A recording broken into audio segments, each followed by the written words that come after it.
اعوذ باللہ من الشیطان الرجیم بسم اللہ الرحمن الرحیم الحمد للہ رب العالمین والصلاة والسلام علی اشرف الانبیاء والمرسلین واہل بیتہ الطیبین الطاہرین المعصومین اما بعد۔ سورہ مبارکہ بقرہ آیت نمبر 216 سے آیت نمبر 219 216 to 219۔ بسم اللہ الرحمن الرحیم۔ كتب عليكم القتال وهو كره لكم وعسى أن تكرهوا شيئا وهو خير لكم وعسى أن تحبوا شيئا وهو شر لكم والله يعلم وأنتم لا تعلمون۔ يسألونك عن الشهر الحرام قتال فيه قل قتال فيه كبير وصد عن سبيل الله وكفر به والمسجد الحرام وإخراج أهله منه أكبر عند الله والفتنة أكبر من القتل ولا يزالون يقاتلونكم حتى يردوكم عن دينكم إن استطاعوا ومن يرتد منكم عن دينه فيمت وهو كافر فأولئك حبطت أعمالهم في الدنيا والآخرة وأولئك أصحاب النار هم فيها خالدون۔ إن الذين آمنوا والذين هاجروا وجاهدوا في سبيل الله أولئك يرجون رحمة الله والله غفور رحيم۔ يسألونك عن الخمر والميسر قل فيهما إثم كبير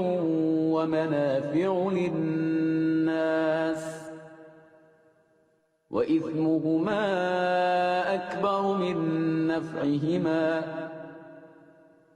ويسألونك ماذا ينفقون قل العفو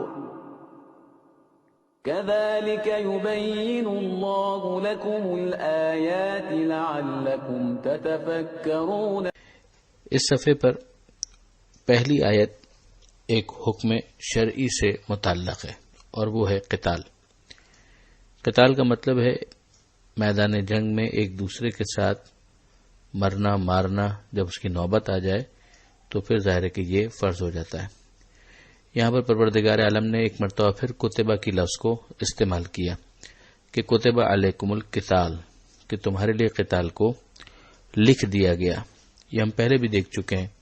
کہ قصاص کے حکم میں، اسی طرح سے روزے کے حکم میں، وصیت کے حکم میں کتبہ کا لفظ استعمال ہوا تھا۔ تو یہاں پر پروردگار عالم نے اسے بیان بھی کیا اور لوگوں کا جو مزاج تھا اس کو بھی بیان کیا کہ وہ ہوا کرہ لکم، جبکہ تمہیں وہ شاق اور ناگوار ہے، تمہیں اچھا نہیں لگتا کہ میدان میں جانا پڑے اور اپنی جان کو خطرے میں ڈالنا پڑے۔ اگرچہ یہ بات پہلے آ چکی ہے سورہ بقرہ ہی کے اندر کہ ہم تمہارا امتحان لیں گے، خوف کے ذریعے سے جان کا بھی امتحان لیں گے،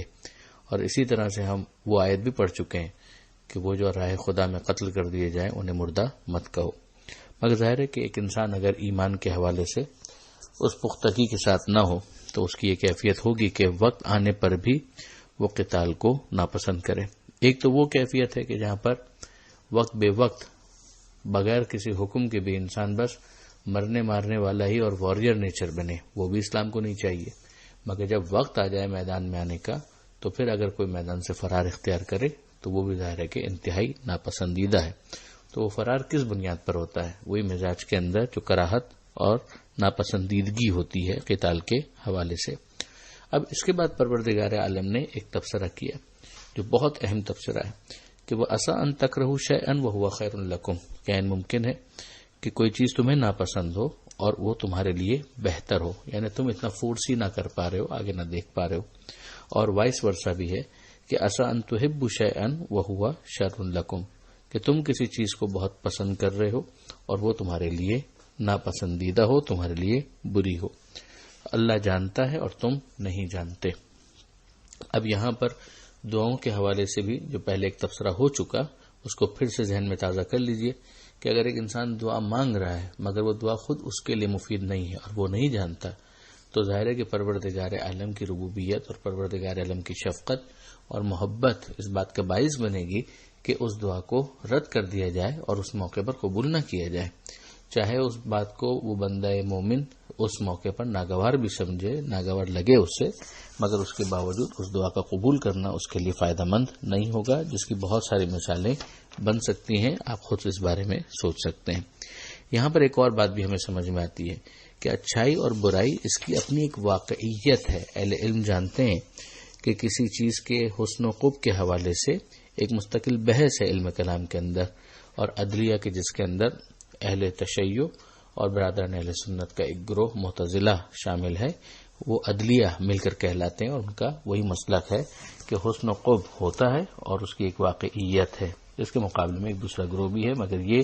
جو نظریہ حسن و قبح کا ہے کہ اس کی واقعیت ہے، یہ قرآن مجید کے بالکل مطابق ہے۔ اب اس کے بعد جو اگلی آیت ہے اس میں پروردگار عالم نے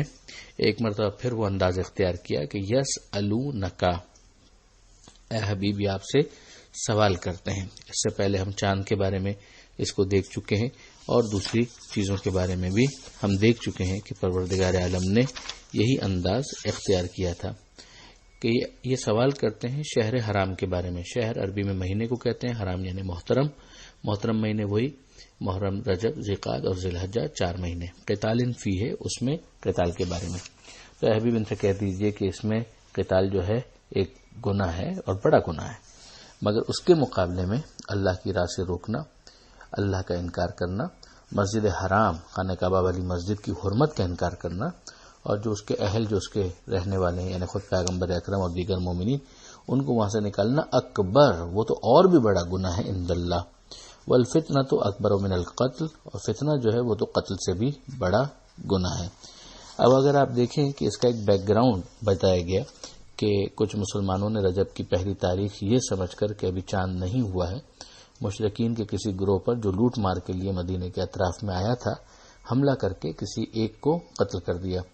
اس پر مشرکین نے ایک طوفان برپا کر دیا کہ مسلمان محترم مہینوں کا احترام نہیں کرتے، اور ظاہر کے بعد مسلمانوں کے دل میں بھی بے چینی پیدا ہوئی، وہ کلیئر نہیں تھے اس حوالے سے، تو انہوں نے اللہ کے رسول سے آ کر سوال کیا، اور پھر قرآن مجید نے اس کے جواب میں مسلمانوں کو بتایا کہ اس میں کوئی شک نہیں ہے کہ ماہ محترم جو ہے وہ اس کی اپنی اہمیت ہے، مگر مشرکین کو بھی ان کے کردار پر متنبع کرو کہ وہ ایسے جرائم کے مرتکب ہوئے ہیں جو اس سے بہت زیادہ بڑے ہیں، اور اس کو کاؤنٹر کرنے کے لیے جب یہ کیا جا رہا ہے تو پھر وہ گناہ ویو ہو جائے گا۔ یہاں پر پروردگار عالم نے جو کفار اور مشرکین کی ایک مینٹلٹی ہے، مائنڈ سیٹ ہے، اس کو بھی بتایا کہ یہ لوگ اسی طرح تم سے قتال کرتے رہیں گے، لڑتے رہیں گے تمہارے دین کے بارے میں، جب تک ان کے پاس طاقت ہے، اور وہ چاہیں گے کہ تمہیں تمہارے دین سے پلٹا دیں۔ تو اب اگر تم بھی اس کے اندر سستی کا مظاہرہ کرو اور ارتداد کے راستے پر یعنی دین سے پلٹ جاؤ، اور اس میں پھر تمہاری زندگی ختم ہوتی ہے اور موت آتی ہے جبکہ تم کافر ہوئے، تو پھر یہ یاد رکھو کہ ان لوگوں کے اعمال حبط کر دیے جائیں گے، یعنی نل اینڈ وائڈ ڈکلیئر کر دیا جائے گا۔ جو انہوں نے دنیا اور آخرت کا معاملہ ہے اس کے حوالے سے ان اعمال کی کوئی حیثیت باقی نہیں رہے گی، یہی پھر آگ والے ہوں گے اور یہی اس میں ہمیشہ ہمیشہ رہیں گے۔ تو بہت تنبیہ اس کے اندر کی گئی ہے۔ پھر اس کے بعد پروردگار عالم نے ارشاد فرمایا کہ وہ لوگ جو ایمان لائے اور جنہوں نے ہجرت کی اور اللہ کی راہ میں قتال کیا، تو یہاں پر آپ تینوں صفات کو دیکھیے کہ ایک ساتھ بیان کیا جا رہا ہے، ایمان کو بھی، ہجرت کو بھی اور جہاد فی سبیل اللہ کو بھی۔ تو یہ وہ لوگ ہیں کہ جو اللہ کی رحمت کی امید رکھتے ہیں، اور اللہ یقیناً غفور و رحیم ہے۔ یہ اس کے بعد کہ وہ ایمان بھی لا چکے ہیں اور انہوں نے اپنا گھر بار چھوڑا ہے، ہجرت کی ہے اور اللہ کی راہ میں جہاد بھی کیا ہے، فرار اختیار نہیں کیا ہے، پھر بھی یرجون رحمت اللہ، کہ یہ اللہ کی رحمت کی امید رکھتے ہیں، جو ایمان کا بنیادی جوہر ہے، کہ ایک طرف امید ہوتی ہے اور ایک طرف اپنے حوالے سے احساس ہوتا ہے کہ حق ادا نہ ہو سکا، جسے پروردگار عالم پسند کرتا ہے اور اپنی مغفرت کا بھی حوالہ دیتا ہے اور اپنی رحمت کا بھی حوالہ دیتا ہے۔ ہم دیکھتے ہیں کہ اس صفحے کی آخری آیت میں پروردگار عالم نے ایک مرتبہ پھر یسألونک کہہ کر متوجہ کیا ہے کہ حبیب آپ سے سوال کرتے ہیں شراب کے بارے میں اور جوئے کے بارے میں، ان سے کہہ دیجئے کہ اس میں گناہ ہے اور کچھ فائدے بھی ہیں لوگوں کے لیے۔ یعنی اگر ظاہری اعتبار سے دیکھیں تو بعض افراد ان کے فوائد گنواتے ہیں اور ممکن ہے کہ ان کی واقعیت بھی ہو، مگر کیس صرف اتنا ہے کہ کیا جو اس کا گناہ ہے وہ اتنا ایسا ہے کہ اسے اگنور کر دیا جائے۔ پروردگار عالم کا تبصرہ ہے کہ ان دونوں کا گناہ اکبر من نفعہما، ان کا جو فائدہ ہو سکتا ہے ان دونوں کا، اس کے مقابلے میں ان کا گناہ بہت زیادہ ہے، بہت بڑا ہے، تو اسے نظر انداز نہیں کیا جائے گا۔ اب اس کا بیک گراؤنڈ ذہن میں رکھیے گا کہ ابتدا میں اسلام جب آیا ہے تو معاشرے کے اندر شراب نوشی بڑی کامن ایک چیز تھی۔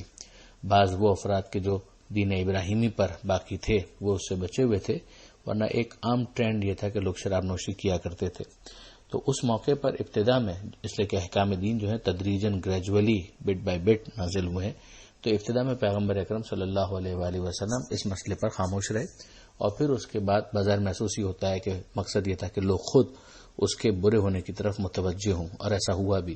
اور یہی سبب ہوا کہ بعض افراد نے آ کر سوال کیا جو یہاں پر ہمیں نظر بھی آتا ہے۔ تو پیغمبر اکرم کو یہ حکم دیا گیا کہ وہ اس طرح سے اس کا جواب دیں کہ کچھ فائدے ہو سکتے ہیں مگر گناہ اس کا بہت زیادہ ہے، اور جو اتنا زیادہ گناہ ہے کہ اس کے نفع اس کے مقابلے میں نظر انداز کر دیے جانے کے قابل ہے۔ تو اسی کے ذریعے سے بعض افراد کو سمجھ میں آ گیا کہ مصلحت اور پروردگار عالم کا منشا اور اسلام کا مزاج نہیں ہے کہ اس چیز کو کنٹینیو کیا جائے، مگر پھر بعد میں مزید بھی اس کی وضاحت کر دی گئی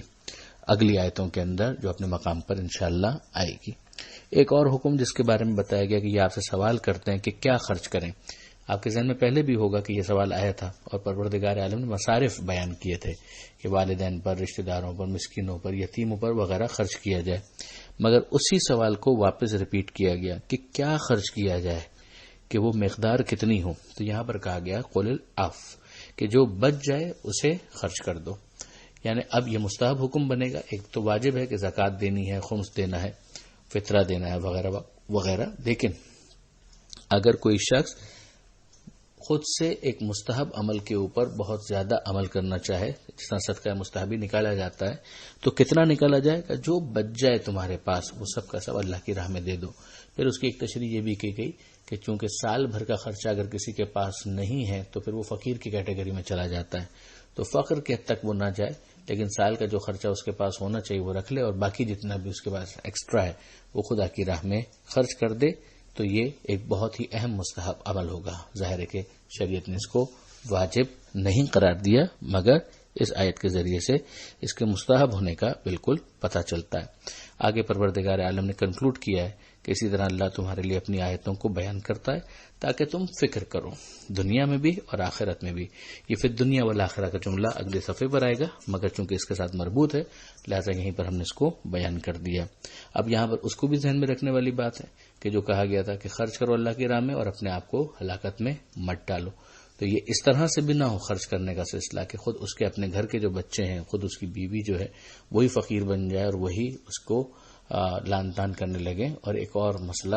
کریٹ ہو جائے۔ تو حکمت اس کے اندر بہت امپورٹنٹ ہے، اور انسان تفکر کرے دنیا کے لیے بھی اور آخرت کے لیے بھی کہ کس طریقے سے اسے اس چیز کو مینٹین کرنا ہے۔ بہرحال واجب کی اپنی حدود ہیں، اور اس کے بعد مستحب کے اندر گنجائش رکھی گئی ہے، اور اس میں حکمت بہت امپورٹنٹ ہے جس کے لیے انسان کو تفکر کرنا ہے۔ پروردگار عالم سے دعا ہے قرآن سمجھنے اور اس پر عمل کرنے کی توفیق عطا فرما، اور وارث قرآن امام زمانہ کے ظہور میں تعجیل فرما۔ وآخر دعوانا ان الحمد للہ رب العالمین، والسلام علیکم ورحمۃ اللہ وبرکاتہ۔